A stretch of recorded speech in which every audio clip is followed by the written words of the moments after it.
our room set up and we've got our little piano app ready by our sides getting ready. And we have our water, we have our notepad and pen and stuff. Let's go into one of the first and quite important aspects of getting ready to sing. And I study the Alexander technique, and it's all about being really frugal about how you spend your energy in your body. Say for instance, if you had a stressful day, your shoulders might be tense, and that's going to come through in your voice. Anything that you do for your body is going to manifest itself in your singing. If you feel stressed, your voice is going to feel stressed. But if you feel relaxed, it's going to come through in your voice as being more relaxed. You might feel more in control because you feel more stable. A stands for alignment. So let's kind of go quickly through our different little pointers. Making sure your feet are on the ground anytime that you sing. That doesn't mean that you have to be completely still. You can still move around or dance or do whatever you like.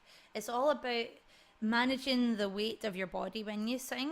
So don't fall into the trap of like standing on one leg. If you feel nervous, you might get a little bit fidgety.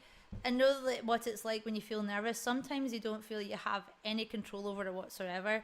I used to be honestly the world's worst about managing nerves. Like my whole body would shake with nerves. I couldn't control it.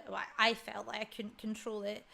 And I still sometimes get the odd shaky leg. So I know exactly what it's like if you feel like your nerves are getting the better of you. But the more you practice it, the more you can feel that you have some level of control over what's happening.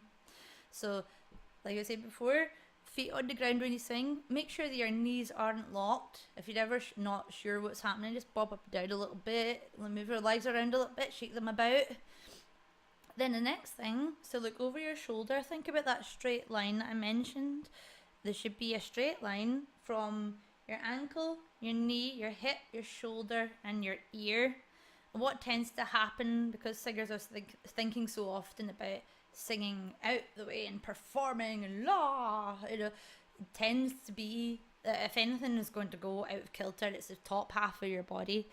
That's because you feel like you're pushing out the way all the time.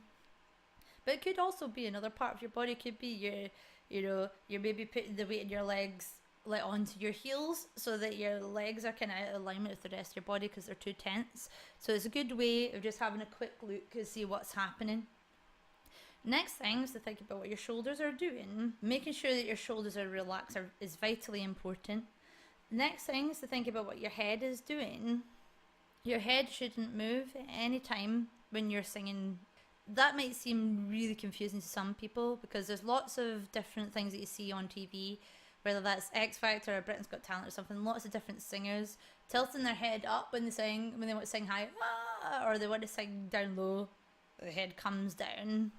I'll go into kind of further explanation of to why that's really important that you keep your head in the same place. There's a little balance point that's just behind your head here, and like where the top of your head meets with the top of your spine.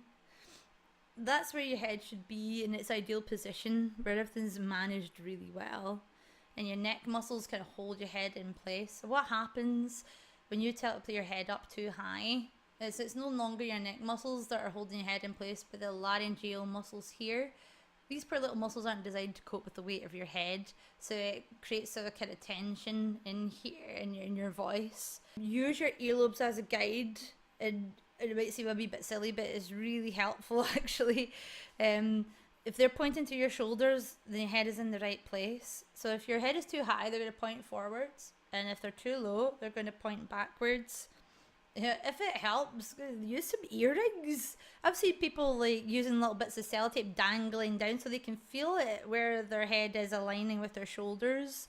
So your action step, guys, for this video is to go through the alignment, like pre-checks before we start getting ready to sing. I'll create a little worksheet so that you've got it all written down and you can refer to that anytime you're getting ready to practice.